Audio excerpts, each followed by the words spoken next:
Harris starts the drive on the ground. And not a whole lot of room to operate there on the first down run. He gets maybe 3. You know that old expression, it's not my night?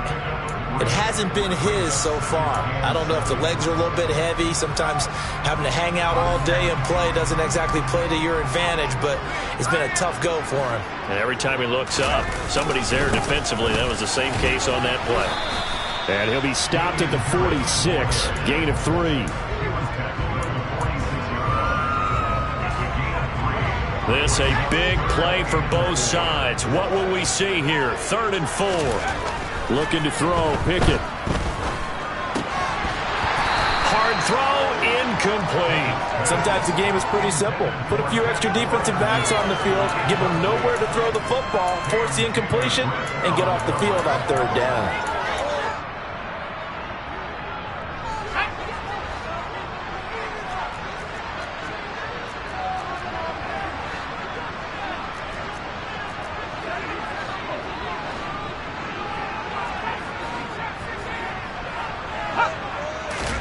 Now Pickett on 4th down. Open man, that's the tight end Freiermuth. And he is going to have the Steelers first down as they manage to convert. And that'll keep the drive alive.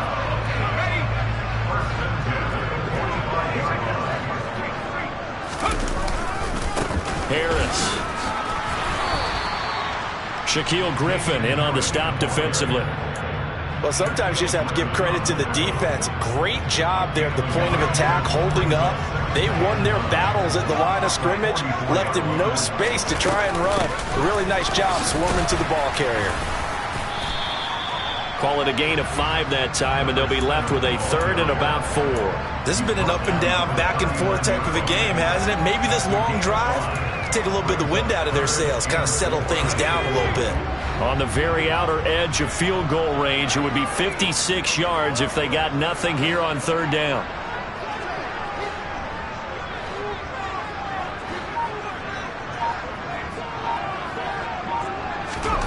Pickett, he'll look to throw it.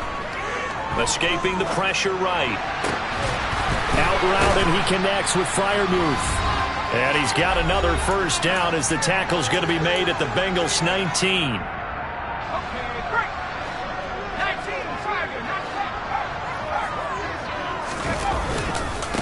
They'll run. Here's Harris. And he's going to push his way down to about the 12. 7 yards on the pickup there, and it'll leave him with a 2nd and 3. I like it. I like the call. Still an opportunity to run the football and chew up a little more time off the clock.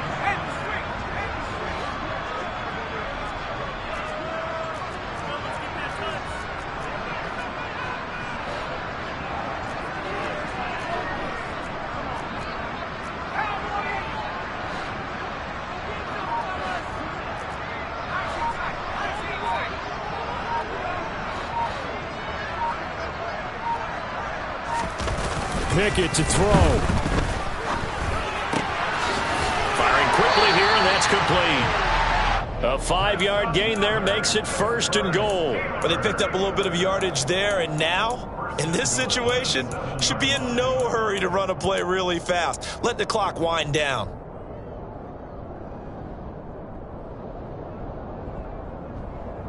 A game-winning field goal would be a chip shot from here. Let's see how they play it on 1st and goal.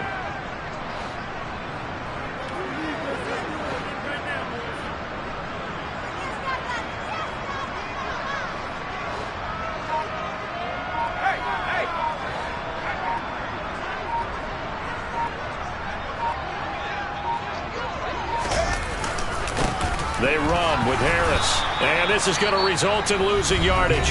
They're driven back to the 8-yard line.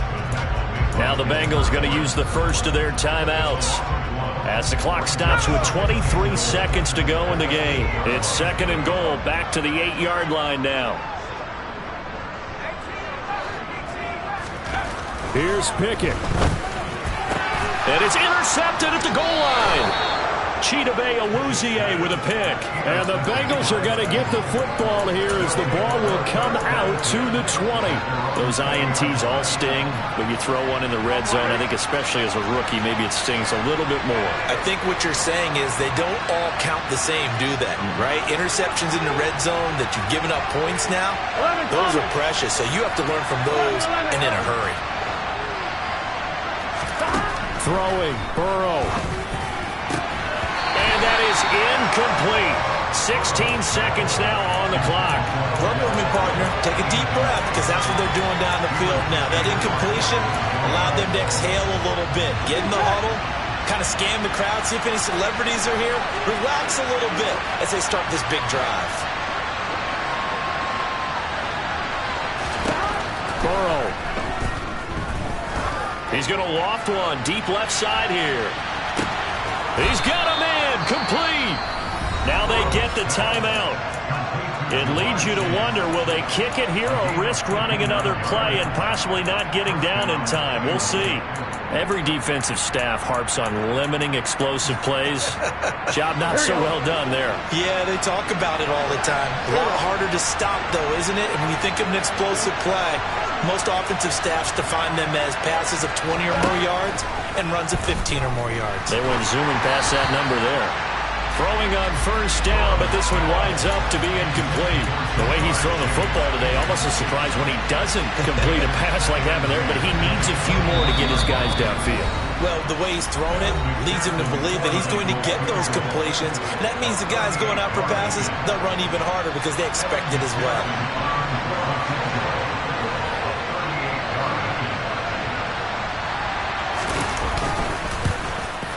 And that is no good. And a costly one there as this game remains tied here in the fourth. Boy, that's a big-time letdown there. You work yourself in position to win the game, but the kick winds up no good. And now you've got to regroup as a team, get the energy back up, and get ready for overtime. And make sure you bump him up, too. He may be needed to try and win it again later.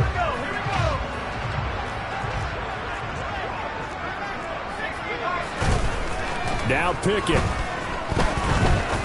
He's going to rifle one deep left side. That's going to be knocked away and incomplete. And here in overtime, if the team that receives the ball scores a touchdown, it's over. If they don't, we can still have some more football. That's exactly right. If they go down and kick a field goal, the other team gets a possession to either match it or score a touchdown to win the ball game. If both teams kick field goals, the next team to score wins. But if the receiving team throws a pick six or fumbles the ball and gets picked up by the defense and they score, the game is over at that point. So it's the Steelers who will have the first chance to go down and score here in overtime as we are back underway. Oh, the return is Jones from the end zone. And that decision to bring it out ends up not being a good one. Costs him about 5 yards as he's tackled at the 20. The Steeler offense here about ready for their next drive. All set up for him right now, Charles. Opening possession of overtime. They've got the football. They also obviously have this home crowd behind them in a big way. They get that extra energy from them, but they've got to be careful not to let that adrenaline get away from them and play too fast or create errors of their own making. Use that energy, embrace it, but make sure they channel it the right way. They've got a chance to go downfield, score a touchdown, and end this game. Partner, what we're seeing so far is a defense that's certainly coordinated. Both levels doing their jobs in tandem. The back helping the front helping the back. The pressure got home on that last play and forced him to try and throw through contact and short of the sticks. Off play action, Pickett. Able to find his man, it's Pickens. And he will have a Steelers first down as they're able to get the third down conversion. So from the 39 now, they'll come up on a 1st and 10. On 1st and 10, it's Pickett. Man open, it's J.J. Arcega-Whiteside. And he'll have it past midfield almost to the 40 before being taken down. Chewing up big yardage. Another nice gain there. This one goes for 20. So they'll come up in Bengals territory now with a 1st and 10 at the 41. Pickett's throw brought in by Austin. And he's going to be taken down at about the 33. One thing you're hoping for when you run drag routes, you're able to hit a receiver in stride, and he can pick up a lot of yardage after the catch. But in this situation, the defense was effective, able to stop him before he could get a good head of steam going. And they'll work this down inside the 30. This is a big spot for a rookie QB, and overtime's kind of where you earn your stripes, isn't it? It really is, and we've talked with enough coaches and players about how these youngsters are getting into the game and playing at such a high level so early. But overtime, that's an entirely different animal, and he's handling it well. They're starting to put together a nice drive. They run the play fake. Here's Pickett. Steps away to his left. Completes it to Austin. A lot of work to get away and outside of the pocket, but no actual yardage there on the catch. It's second down. As a defense, you're more balanced when you're in zone coverage because you're able to keep your eyes on the quarterback and see the play develop in front of you. You're able to keep the quick pass in front of them and stop it right at the line of scrimmage. Throwing again on second down. Pickett. Nowhere to go here. He lost the football, and the Bengals grab it. Does the big boy have the juice? He's at the 50, 30, past the 20. And a terrific return there. They're finally able to corral him down near the 11-yard line. And a costly, costly mistake. Coaches talk so much about ball security, and in overtime, so paramount. Partner, do you ever wonder if maybe they talk about it too much? Too much, yeah. Doesn't seem like you can, but maybe by discussing it time and time again, and you know they overemphasized it here, it almost became self-fulfilling. And any points beat them here. Field goal or a touchdown now. And he'll get this one down to about the 10-yard line. Credit him with a 1-yard gain there to make it 2nd and 9. And that carry probably not so much for yardage, just to get the spot that you want to kick the field goal. And any yardage you gain there is really kind of gravy. And this just becomes what my old coach used to say, get into position to be in position. And that's what they want, the right spot for their kicker to line up the field goal.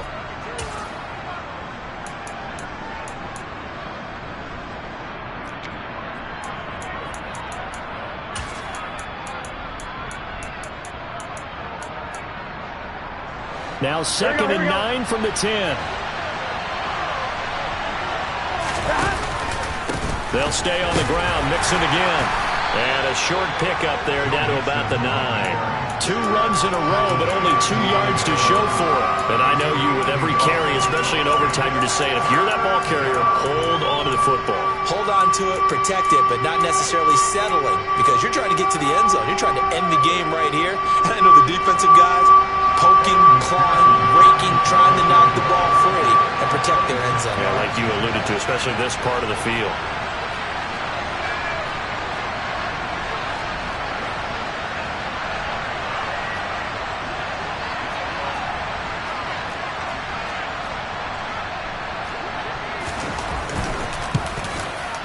And he missed it. It's no good. And we will play on here in overtime. Oh, that's so deflating, Brandon, because you know he was thinking to himself, just give me a shot. Just put us in a position to win the game, and I'll get it done. With this kick, not on target, and we'll keep going here. Now a timeout called for by the defense. They'll be down to just 1 remaining as we step aside here in overtime. Pickett leads the Steelers up here with a fresh set of downs at the 20. Gets this out wide to Pickett. This being their 2nd opportunity in overtime, 3rd overall drive. See if they can settle into a rhythm. And that's what you're looking for. Get a few first downs, move the ball downfield, have some confidence, get yourself in a spot where you can at least kick a field goal to win it. But I tell you this, if I'm the play caller, I'm looking at that part of my sheet that says playmakers. Get the ball in their hands, critical situation, now's their time. Meanwhile, Pickett's throw complete to Freiermuth. And they get him down, but not before he takes it across the 40-yard line. Pickett to his tight end, Freiermuth, for the Steeler first. Charles, you get into these overtime situations, that's not a bad guy to dial into. Well, when you have to have plays, especially in a spot as you just described, we're in OT, you've got to go to the guys you can trust and you know are going to make the plays. Well, they say, It's not the X's and the O's. It's the Jimmies and the Joes. A second down pass play there, but it's incomplete. They went with a dime look on defense. 2 extra defensive backs on the field and covered up essentially every blade of grass. That allowed them to disrupt the play.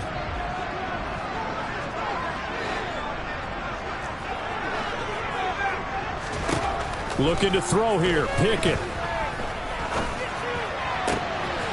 He's got this to Pickens. And he's got another first down as the tackle's going to be made at the Bengals' 38-yard line. So on now for the field goal try, Chris Boswell. This to win it in overtime. And he got it. The kick is good in overtime. He's able to split the uprights. And the Steelers have won the game. A lot more was on the line in this one than just defending your home field, CD. They defend their home field against a division rival and get the victory, so this one feels a little extra special. It has to, right? There's always just a little more emphasis on games like this. Everyone talks about playing each game the exact same way, but you and I both know that is not true. Division rivals, you want to take care of business, not just at home, but against a team that you really don't like very much, too.